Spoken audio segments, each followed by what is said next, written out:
Kita masuk contoh yang selanjutnya, yaitu mencari nilai median untuk contoh data yang berkelompok atau interval.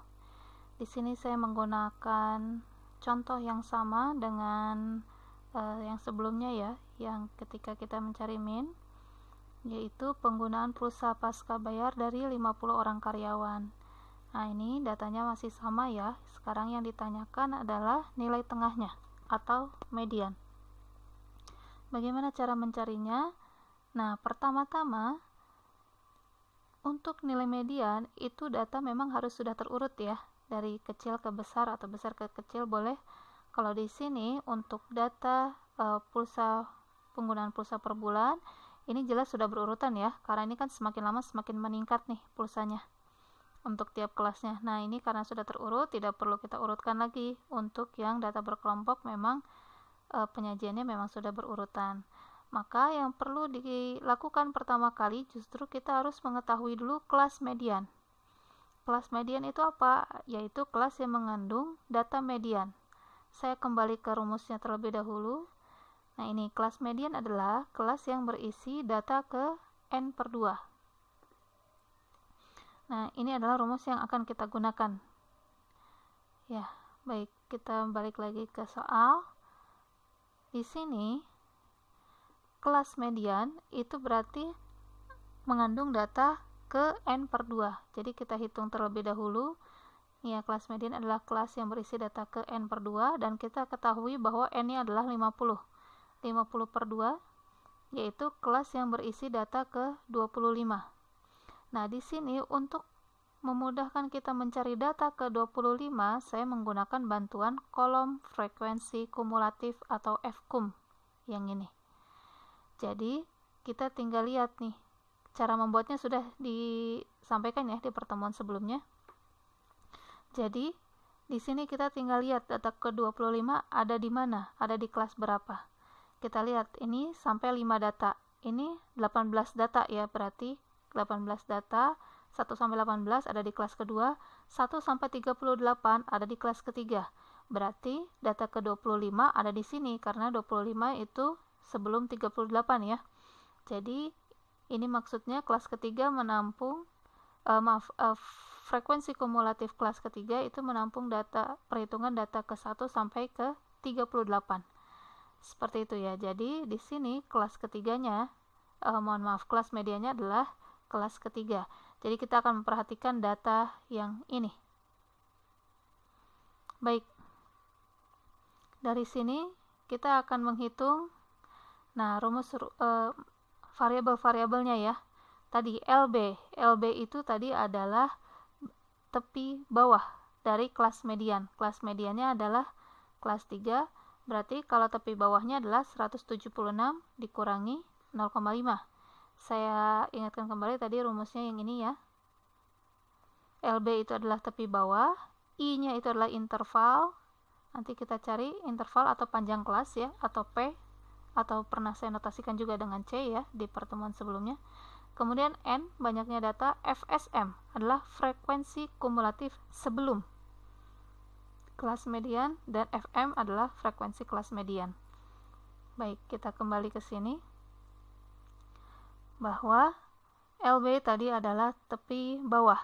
Tepi bawahnya adalah 176 kurangi 0,5. Nanti yang kita gunakan adalah yang ini, 175,5. Kemudian interval itu cara menghitungnya, kan ini tidak diberikan ya, karena kita sudah mendapatkan data dalam bentuk tabel distribusi frekuensi ini. Jadi tidak ada perhitungan interval, tidak ada perhitungan panjang kelas seperti ketika kita mau membuat tabel distribusi frekuensi.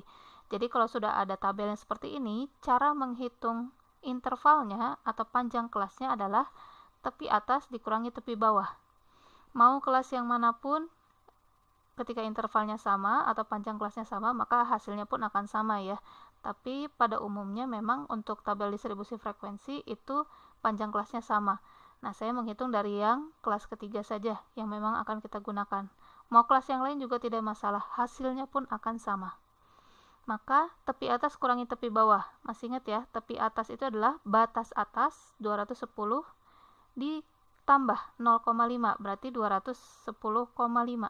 Yang ini dikurangi tepi bawah, tadi sudah kita hitung ya, yang ini 175,5, maka hasilnya adalah 35. Berarti nanti panjang kelas yang kita gunakan adalah 35. N, banyaknya data, adalah 50. Kemudian FSM tadi adalah frekuensi, S-nya sebelum, M-nya median. Frekuensi sebelum kelas median. Frekuensi kumulatif ya. Frekuensi kumulatif sebelum kelas median.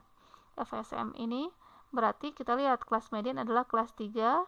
Frekuensi kumulatif sebelum berarti di atasnya 38 yaitu 18. Frekuensi kumulatif sebelum kelas median adalah 18.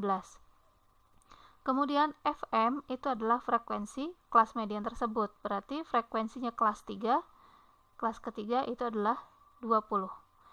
Nah, setelah kita kumpulkan ini, kita masukkan ke dalam rumus. Ini ya, yang tadi. Saya masukkan ke dalam rumus yang ini. Ya, LB-nya adalah 175,5. Kemudian I-nya adalah 35 ya, sesuai dengan yang dicari di sini. Kemudian N-nya, N ini banyaknya data 50 per 2 dikurangi FSM. FSM-nya 18 per 20. Ini tinggal dihitung, jangan lupa kerjakan dulu yang di dalam kurung. Kemudian, ini ya berarti kerjakan dulu ini ya, 25 kurangi 18. Berapa dibagi 20, kemudian kali 35, karena kita harus mengerjakan perkalian terlebih dahulu. Setelah itu, baru tambahkan 175,5. Ya, hati-hati ya perhitungannya. Kalau untuk rumus yang ini jadinya ngitungnya dari belakang ya. Yang kurung dulu kali 35, kemudian tambahkan 175,5. Hasilnya adalah 187,75. Jadi kesimpulannya, nilai tengah penggunaan pulsa pasca bayar dari 50 orang karyawan adalah Rp187.750. Karena kan tadi satuannya Rp1.000 ya, berarti ini kali 1000 dulu, koma ini. Ya, sehingga ada 750 di sini ya, 187.750.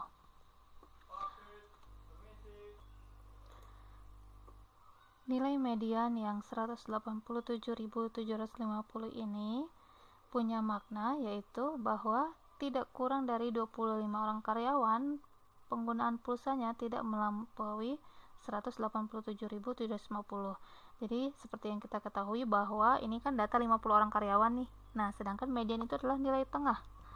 Nilai tengah itu berarti terbagi 2, 25 kurang dari 187, dan 25 orang lebih dari 187.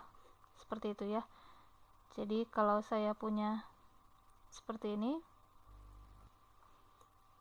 adalah nilai mediannya. Kemudian, nah berarti nilai median ini adalah di tengah-tengah ya. Berarti kesininya 25 orang, ke kanannya juga 25 orang. Nilai mediannya adalah 187.750.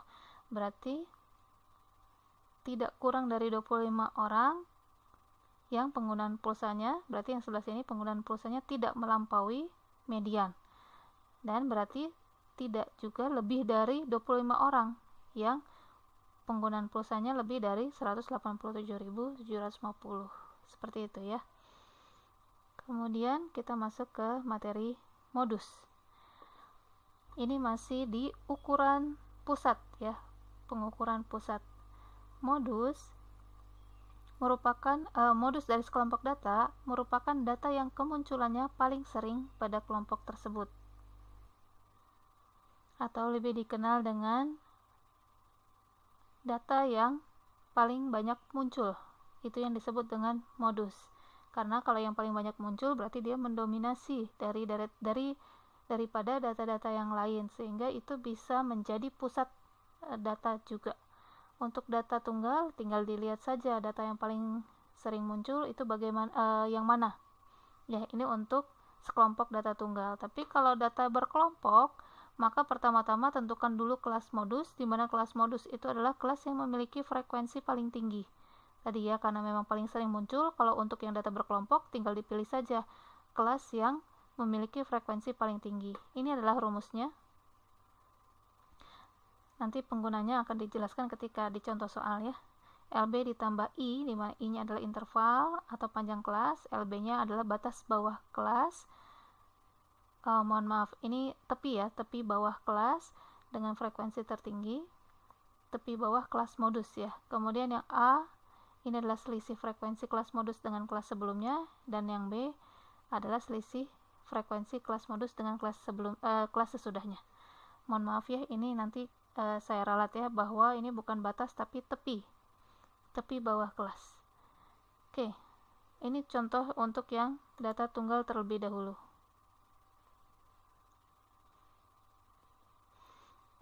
Ya, contoh 8, misalnya dalam suatu kelas terdapat 30 orang siswa laki-laki dan 10 orang siswa perempuan. Maka kalau saya lihat modus dari jenis kelaminnya, berarti modusnya adalah laki-laki, karena laki-laki yang paling banyak. Ya, paling sering muncul adalah siswa laki-laki. Kemudian contoh berikutnya, ini ada data 7 orang anak TK dengan warna kesukaannya. Kalau kita lihat di sini banyaknya yang suka warna biru 1, yang suka warna hijau ada 2, yang suka warna merah ada 3, dan kuning 1. Karena merah muncul sampai 3 kali, ya paling banyak, maka modusnya adalah warna merah. Nah, contoh berikutnya, ini juga masih sama, data tunggal ya, bukan data berkelompok. Ini adalah 13 data nilai ujian matematika dari siswa SMP kelas 9 ya. Ini ada 13 data. Kemudian data ini memiliki 2 buah modus. Kenapa? Karena yang paling banyak muncul ternyata ada 2. Kita lihat 76 ini muncul sampai 3 kali. 76, yang ini juga 76. Dan ternyata 80 pun juga muncul sampai 3 kali. Ternyata munculnya itu berapa banyaknya muncul itu ternyata sama antara 76 dan 80, sehingga bisa dikatakan bahwa modusnya itu ada 2, yaitu 76 dan 80. Saya simpulkan bahwa untuk modus itu nilainya tidak hanya satu data saja. Ya. Jadi bisa banyak data. Nah, ini kedua data ini masing-masing muncul 3 kali ya.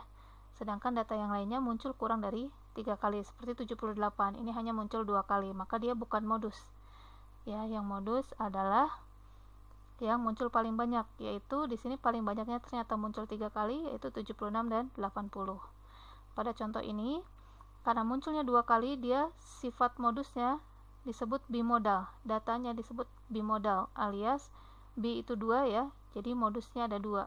Kalau yang sebelumnya, contoh 8 dan 9, itu masuknya unimodal, karena munculnya hanya 1 kali. Sedangkan kalau banyak, mohon maaf, karena hasil modusnya itu hanya ada 1 data, bukan 1 kali ya, hanya ada 1 data, maka unimodal. Sedangkan kalau banyak data, ya misalnya mod 1, mod 2, sampai mod 5 misalnya, nah itu masuknya multimodal. Seperti itu ya, jadi kalau modus tidak dibatasi berapa banyaknya, tergantung datanya. Yang penting yang paling banyak muncul itu berapa kali, maka semua data yang munculnya segitu ya, misalnya yang paling banyak muncul itu 10 kali, dan ternyata yang paling banyak muncul 10 kali itu ada 3 data, maka 3-3-nya adalah modus.